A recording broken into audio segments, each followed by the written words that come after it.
minutos se encuentra con nosotros el doctor Diego Delgado. Él fue legislador, fue candidato a la presidencia, es un militante socialista y es un analista de temas políticos, de temas sociales. Le hemos pedido que nos acompañe para revisar lo que está ocurriendo en el Ecuador del momento. Una serie de acontecimientos que han generado atención, expectativa nacional, son los que se han producido en las últimas semanas, yo diría en los últimos meses. Todo esto a partir de las denuncias de corrupción y luego, claro, con las diferencias que se han expresado también entre el presidente y el vicepresidente de la República. A eso habrá que agregar el comportamiento que tiene desde Bélgica el exmandatario Rafael Correa. Diego, bienvenido, gracias por atender esta invitación. Los niveles de corrupción, estos a los que estamos asistiendo, no tienen parangón, no tienen un antecedente, no existe hecho comparable en la historia del Ecuador. Buenas tardes. Muy buenas tardes, un agradecimiento, la invitación y un saludo respetuoso, cordial a quienes hacen este importante sistema informativo y a la ciudadanía que escucha en todo el país. Yo creo que nunca ningún gobierno manejó 450,000 millones de dólares para empezar. Recordemos que los precios del barril de petróleo durante 4 años se encontraba entre 90 a 110 dólares el barril. Y en esa época se firmaron contratos para, por ejemplo, pagar hasta 58 dólares por barril que extraía la Pacipetrol, que tiene un contrato hasta el año 2026.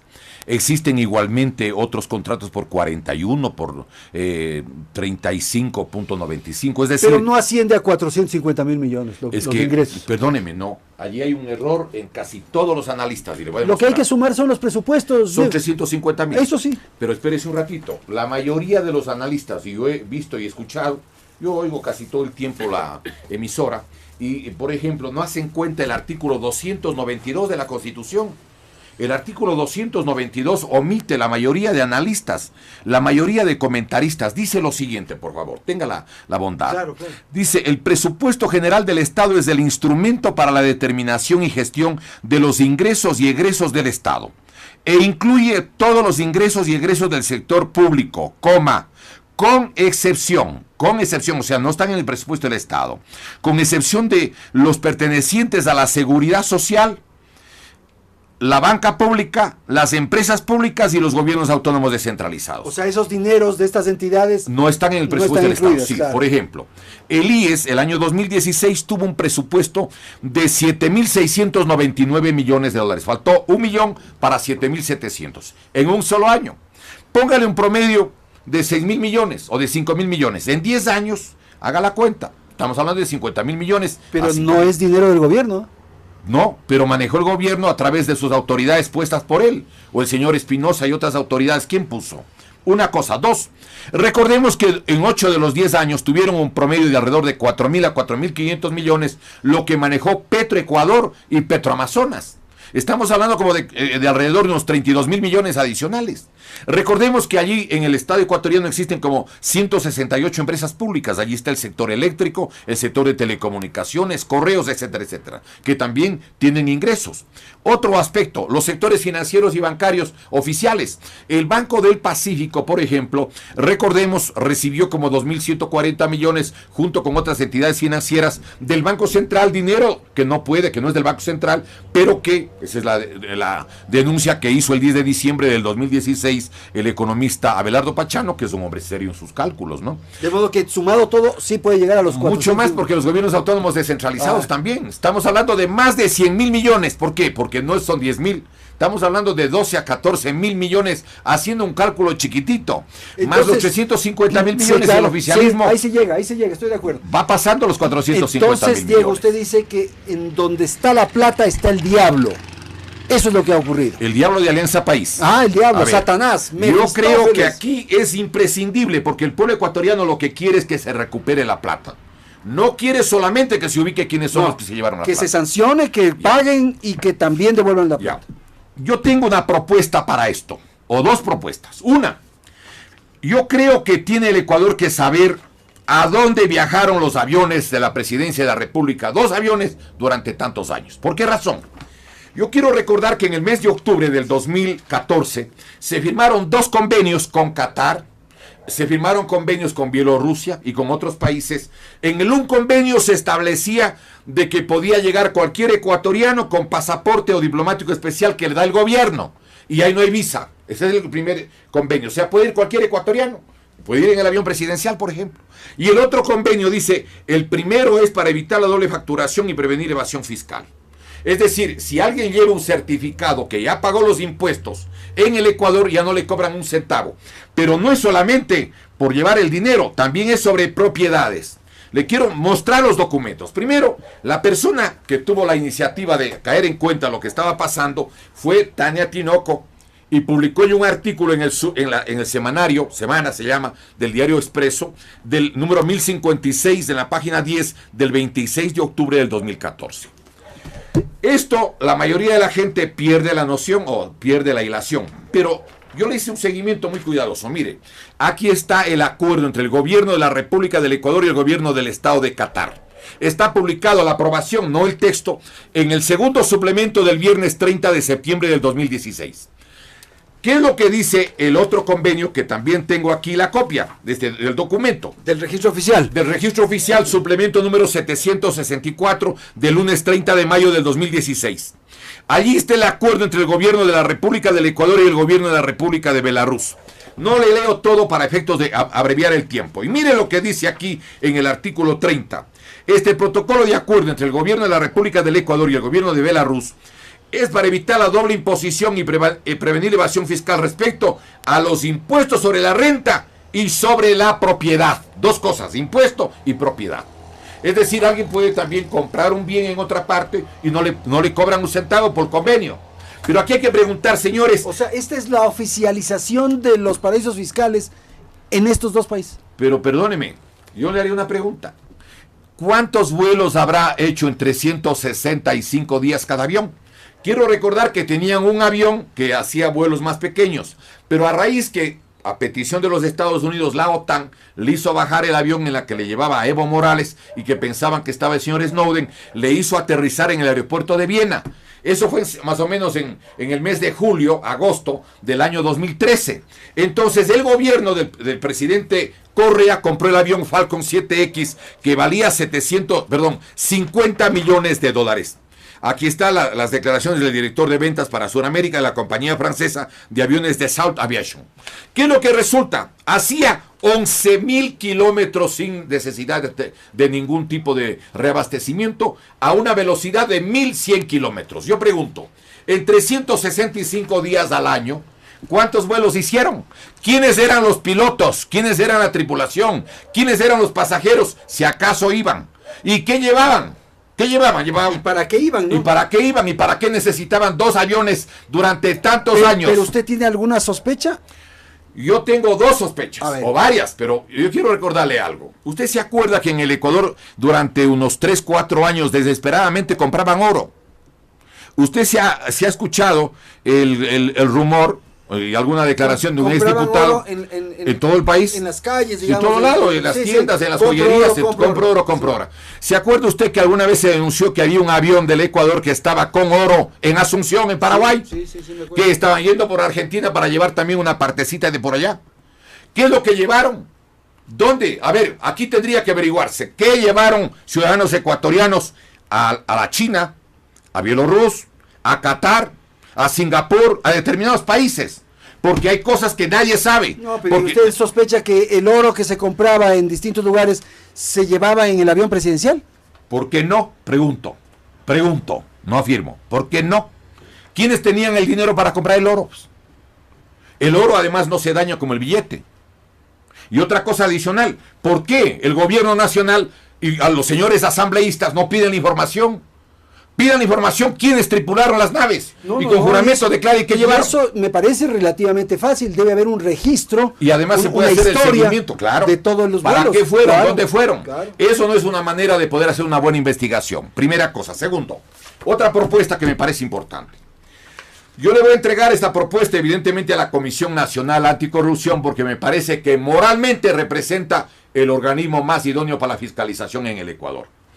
Es un escándalo que le quieran, por ejemplo, enjuiciar al señor Contralor porque él quiere hacer una investigación sobre la deuda. Pero por favor, El artículo 120, numeral 9, obliga a los asambleístas a fiscalizar, no a tapar la fiscalización.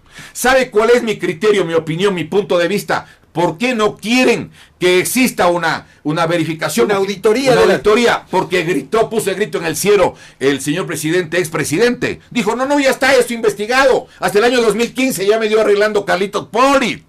A ver, ¿por qué? Porque es evidente que la deuda pública tiene el componente externo y tiene el componente interno. Recuerde usted que se llevaron más de 8,000 millones del IES.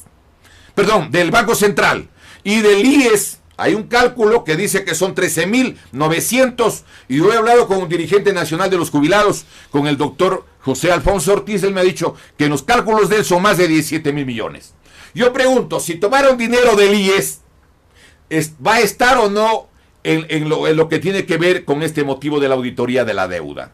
Pero si ya no les quieren permitir que investiguen, ¿es para qué? Para que nadie se entere la plata que cogieron. Eso es de sentido común, o sea, se ponen nerviositos más que cuando nerviosos. se propone la auditoría de la deuda y lo que usted señala, mire, lo van a interpelar y lo van a llamar el gobierno a Pablo anterior, Celi. con los mismos funcionarios de este gobierno, porque el señor presidente Lenín Moreno les ha puesto a los mismos. Resulta que decía que son 28,000 millones la deuda consolidada. En la misma exposición del 30 del mes de julio, el señor presidente al principio dijo son 41,300 y luego sumando las otras cantidades salía 58,000 millones. Es esa. Lo puso en la primera página de la revista Vistazo con toda razón. Y no solo eso, sino que además hay un cálculo que nos parece increíble, que está en la página 14 y 15. Todas las obras, desde los hospitales, los arreglos en las refinerías, el aplanar el terreno en el Aromo, todo lo que gastaron llegó a 42,383 millones. Y lo de la deuda son 58,000. O sea, hay 16,000 millones de diferencia. ¿Por qué no fiscalizaron? Nadie fiscalizó. ¿Dónde estaban los asambleístas? Si deberían meterles presos a la mayoría de los señores asambleístas del año 2013 al 2017. ¿Por qué? Porque en ellos y de las autoridades del país, incluyendo a los siameses Correa, Glass, tienen que aplicarles el artículo 42 del Código Orgánico Integral Penal, que dice textualmente, claro, como aprueban con una moción la ley entera, ahora aplican con el artículo 61 del Código Orgánico, la Ley Orgánica de la Función Legislativa. Una ley puede tener 1,000 o 2,000 artículos, la aprueban de golpe. Recuerde que el Código Orgánico Monetario aprobaron en 15 minutos, pero tiene 104 páginas publicadas en el registro oficial, como 400, 500 artículos. Y mire lo que dice el artículo 42. Porque claro, les dicen, a ver, agáchense y aplasten el botón. No digo, agáchense y jueguen al sin que te rocen. Mira, artículo 42, autores. Responderán como autoras las personas que incurran en alguna de las siguientes modalidades. 1. Autoría directa, literal B. Son autores, no encubridores. Autores, quienes no impidan o procuren impedir que se evite su ejecución teniendo el deber jurídico de hacerlo. ¿Cómo es que se pierde, pues, de 187 millones que era la propuesta de la Chilloda para la repotenciación de la refinería de Esmeraldas? La Chilloda es la que construyó la refinería. A 2,369 millones, que era el monto cortado al 1 de diciembre del 2016. Pero ese artículo no lo entendí bien. ¿En qué consiste? El artículo del COIP que acaba de que leer. son autores los que no impidieron los ilícitos. Ah, que no impidieron. Era el antiguo artículo 12 del Código Penal anterior, pero ahí eran encubridores. Ahora son autores. ¡Autores! Pero ahí la responsabilidad no es solamente de los legisladores a los que usted se refirió. Tenían que ellos fiscalizar. También tienen presidente y vicepresidente. Los directorios de las empresas. A ver, pero es que aquí hay dos cosas que valdría la pena señalar. ¿Quién nombra a todos los ministros? Todos los ministros, sin excepción ninguna. El presidente de la República. El artículo 7 de la Ley Orgánica de Empresas Públicas determina en cambio qué cosa. Que todos los directorios de todas las empresas públicas del país tienen 3 personas. 1, el ministro que nombre presidente. 2, el delegado del Semplares. Y 3, el delegado de la Presidencia de la República. Y yo quiero recordar algo. Yo fui legislador 3 periodos, me acuerdo. Habían delegados de las Fuerzas Armadas y de los profesionales. En ciertos directorios estaban las Fuerzas Armadas. Entre Ecuador, claro, en el sector eléctrico y telecomunicaciones. ¿Por qué aplicando el artículo 44 de la Ley de Seguridad del Estado, que se publicó en el registro oficial del 28 de septiembre del año 2009, mandaron sacando a las Fuerzas Armadas. Porque cómo iban a vender el petróleo, como acaba de descubrir el señor ministro de Recursos No Renovables, que hay 500 millones de barriles que todavía se debe y que tiene que pagarse hasta el año 2024. No, claro, un oficial de Fuerzas Armadas que estaba en el directorio por lo menos oía, sabía, podía pedir copia, claro, y darles alto mando. Claro. Entonces, ¿qué planteamos nosotros respecto a las irregularidades? Mire, yo creo que hay que plantear el derecho de recuperación del patrimonio público. No la confiscación, el derecho de recuperar sin límite. Pero además, yo quiero plantear aquí 4 cosas y quiero hacer además una sugerencia respetuosa al presidente. Porque el tiempo juega en contra del señor licenciado Lenín Moreno. Y ahora ya empiezan, incluso, es mi apreciación, que quieren desestabilizar el gobierno como sea. Decir, por ejemplo, que ha habido un banco que hace determinado tipo de lavado de moneda y que en ese avión ha estado viajando el presidente. ¿Por qué no dijeron eso cuando estaba de candidato? Pues señores, no sean encubridores. Esos son doble moral. Y yo quiero recordar otro dato. Yo he escuchado y me ha llamado la atención que el expresidente Correa le dice que es un desleal al presidente actual. Pero no somos tan ingenuos en el Ecuador. Recuerde lo siguiente. Toda la información, absolutamente toda, controlaba Correa. Nada salía sin la autorización. No se movía una hoja de un árbol. Sí, señor. Yo le hago una pregunta. ¿Quién sacó el dato de los 1.400 millones, perdón, 1.400.000 dólares que dizque le dieron para los gastos en Ginebra? Lo sacó este distinguido ciudadano francés nacionalizado inglés y que cuando va a Inglaterra entra con el pasaporte inglés y que era canciller del Ecuador. Guillem Long. ¿Sí? Él sacó. Yo pregunto. ¿Cree usted que habría sacado esa información sin la venia del presidente Correa? Una declaración de esa magnitud y no se la hace así nomás. Si era contra el criterio de Correa, no llegaba a la siguiente sabatina. Totalmente de acuerdo. Hay que preguntar, ¿por qué sacaron esa información que podían haber sacado de todo el mundo? ¿Por qué sacaron contra él? ¿Por qué la dijo Porque el canciller? El presidente Correa quería que el candidato a la presidencia sea Suciamés. No, Suciamés. Quería que sea el señor Jorge Glass, pues. Ya. Entonces, más bien quería desbancarlo a Lenín claro, Moreno. es evidente. ¿Quién es desleal entonces? Además tenía la seguridad que podían proclamar cualquier resultado con el Consejo Nacional Electoral y el 1.617.000 votantes adicionales. Por eso le condecora por los servicios prestados. El jefe de partido de Alianza País le condecora al Tribunal Electoral. Claro que todos son de Alianza País. Es una reunión de amigos. ¿Cuáles son las 4 propuestas? Mire, 4 cosas que el país tiene que impulsar o tiene que hacerse como ley. Yo voy a entregar esto a la Comisión Nacional Anticorrupción porque me parece que es la entidad idónea moralmente. Y si ellos quieren darle al presidente o alguien quiere hacerle llegar igual. Mire, 1, recompensa para recuperar el patrimonio público. Les pedimos lo siguiente. Ningún empleado público del Ecuador haga desaparecer los papeles. Sáquense copia. Incluso pueden querer hacer desaparecer documentación. Y se plantea lo siguiente. El Estado ecuatoriano reconoce una recompensa de hasta el 10% para todo ciudadano ecuatoriano o extranjero que dentro o fuera del Ecuador brinde informaciones precisas, públicas o reservadas, encaminadas a ubicar y recuperar los montos económicos o bienes que son propiedad. Pero eso puede provocar una cacería de brujas, ¿no? Perdóneme, si los documentos tienen que ser válidos. Bueno, pero todos van a empezar a sacar documentos porque me voy a ganar plata, me van a dar la recompensa. No, señor. No puedes, que tiene que regularse eso bien. No va a haber cacería de brujas. Pero yo le hago una pregunta. ¿Quién sabe más? ¿El hombre común en su casa o el sabio en la ajena? No, pues. Perdóneme. 1, 2. Expresa autorización para la creación de comisiones universitarias anticorrupción. Toda universidad ecuatoriana, puede ser pública o privada, hace una investigación la Universidad San Francisco o la Universidad Católica o la UDLA o hace la SEC o hace cualquier universidad fiscal. Se plantea que se les dará el 10% a cualquier entidad universitaria que ayude a recuperar el patrimonio del pueblo ecuatoriano. Y se les autoriza la conformación de departamentos anticorrupción con profesionales de las distintas especialidades de cada universidad. Se ha perdido, hay datos que fluctúan entre 60.000 a 100.000 millones que se ha perdido, que nadie sabe. 30.000 he oído yo. Mande. La corrupción es 30.000 millones. No sé si es tan poco. Yo creo que es mejor investigar. No anticiparse. Pero usted dice 60.000. A ver, perdóneme, lo que se ha perdido por país. Como consecuencia pero solo lo que se le cede, lo que se le transfiere, lo que se le da Por ejemplo, a las empresas telefónicas son más de 3.000 millones al año. Pues en 15 años son 45.000 millones. Divida para los 8.072 millones, que es el monto del atraco bancario año 98-99, que lo hizo un economista tan serio como Eduardo Valencia, el doctor Ramiro Larrea Santos, que era el presidente de la Comisión Cívica Anticorrupción, y el obispo de Riobamba, y usted saca 5,57 veces eso, y 8 veces y media el valor de los 5.025 millones que cuesta el nuevo canal de Panamá. Pues, perdóneme. Esa es las universidades. La segunda, tercera. Estudios jurídicos. Usted sabe que todo hacen con estudios jurídicos de Miami, de Washington, de Estados Unidos, de Suiza, de Holanda, a lo mejor de Bélgica y de cualquier parte del mundo. Entonces, ¿qué planteamos?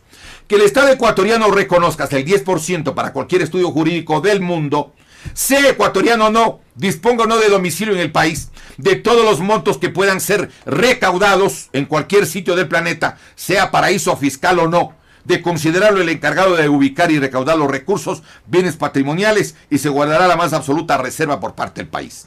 Allí se establece que ese 10% estará exonerado de todo impuesto y será depositado en el sitio que el estudio jurídico colaborador con los intereses del país para la recuperación del patrimonio público lo determine. Es mejor perder un dedo que la mano, y la mano hace que todo el cuerpo. Entonces aquí planteamos la cuarta posibilidad. Cuarta. Puede darse el dinero a gobernantes, a ministros, autoridades, funcionarios. ¿Darse el dinero de qué? El 10% de lo que se recaude. Por ejemplo, puede haber un funcionario de un banco de Qatar, o de Singapur, o de Bielorrusia, o de Rusia, o de cualquier parte del mundo. Entonces planteamos, el Estado ecuatoriano reconoce la recompensa de hasta el 10% para todo gobernante, ministro de Estado, funcionario público, banquero, funcionario de paraíso fiscal o ciudadano. En el exterior, ¿no? En el exterior, y si vive en el Ecuador, donde sea. Ya. Quien quiera. Aquí hay libertad para que un pueblo recupere lo que se le robaron. Eso creo yo que es importante. Y yo quiero además plantear una cosa que me parece importantísimo. Mire usted.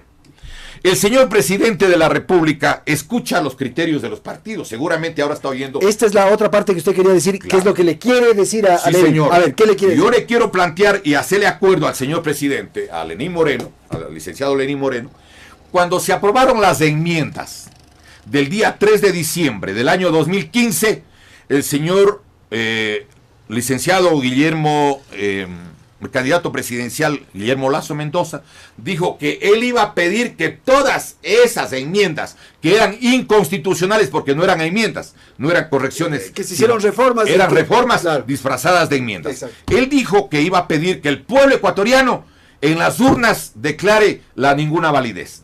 Yo le he escuchado en estos días a algunos señores legisladores del movimiento Creo. Ellos dicen que hay que preguntar solo 3 cosas. La no reelección primero, la cuestión de los medios de comunicación y las autoridades de control. Ya. Y yo quiero recordar lo siguiente. ¿Por qué quieren dejar en pie las otras enmiendas? Por ejemplo, entre las enmiendas que quedarían en pie, ¿cuáles están? ¿Por qué eliminaron el derecho de los municipios y organismos seccionales a consultar, a hacer consultas populares? ¿Se acuerdan? Se eliminó eso. Es del artículo 104, claro, eliminó, es la segunda enmienda que presentó el presidente Correa. Eso es para que ningún municipio, ningún consejo provincial consulte al pueblo, por ejemplo, provincia del Oro, o Cantón Machala, o Cantón... Minería. No solo la minería, puede o no preguntarles sobre si que están de acuerdo que quede 50 años el Puerto Bolívar con empresa Ilport de la familia Yildirim en sociedad con el señor Erdogan. ¿Y cómo sabemos que no sean autoridades del gobierno los que también tengan acciones de esa empresa? Porque entregan 50 años. Diego, ¿usted es partidario de echar abajo todas las enmiendas con una consulta popular? Sí, señor. Y aparte, otras preguntas. Otra pregunta aparte, ¿por qué? Porque hay cosas complementarias. Por ejemplo, ¿por qué están cometiendo un error gravísimo? Ese es un atentado a la seguridad nacional de las Fuerzas Armadas. ¿Por qué le están metiendo a Fuerzas Armadas en la lucha antinarcotráfico? Vean lo que pasó en México. En México el grupo Z es el grupo de élite del Ejército de México. En México hacían operativos con las Fuerzas Armadas mexicanas y con el dinero del narcotráfico compraban la voluntad, ¿sí? Todo lo que significaba el control de autoridades de Fuerzas Armadas mexicanas. Habían operativos que se hacían y a las pocas horas los que dirigieron el operativo y los que participaron eran ejecutados. ¿Cómo podía pasar eso? Porque a través de la infiltración con la plata se hacía en el Ecuador y en América Latina las guerras, y eso lo dice el Ministerio de ¿Cuáles son las otras preguntas que usted plantearía? Las preguntas en la consulta popular. Ya. Yo creo que el pueblo ecuatoriano no tiene por qué quedarse amarrado con una constitución como la de Montecristi, porque fue adulterada esa constitución. Quiero recordar que el abogado León Roldós Aguilera, la economista Marta Roldós y el señor coronel Luis de Hernández presentaron la denuncia de que habían sido adulterados los artículos que aprobaron los asambleístas de Montecristi. Yo pregunto, si ese producto era adulterado, ¿tiene moralmente, jurídica y políticamente la validez a la que le quieren dar? ¿Por qué el pueblo del Ecuador tiene que estar postrándose, arrodillándose en un verdadero laberinto jurídico? Mire lo que ha pasado en Venezuela. Han estado en la discusión, en la conversación, en el acuerdo, en el diálogo y más cosas. El pueblo ecuatoriano, si es que no le permiten recuperar sus libertades, le va a quedar una sola salida: las calles y plazas, ciudades y campos. El señor presidente podría o no convocar además la recuperación del patrimonio social y nacional de la República. Es más, yo le tengo listo, si es que él quisiera, y si la sociedad ecuatoriana quiere, una propuesta para recuperar el patrimonio social y nacional, que es un perjuicio mayor a todos los demás. ¿Por qué? ¿Cómo puede un país entregar las minas de la República?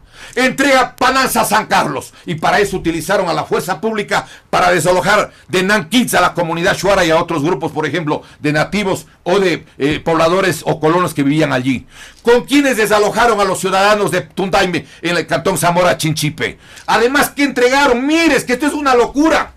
En el Pananza San Carlos existe 14.000 millones de libras. Es la segunda reserva del planeta de cobre.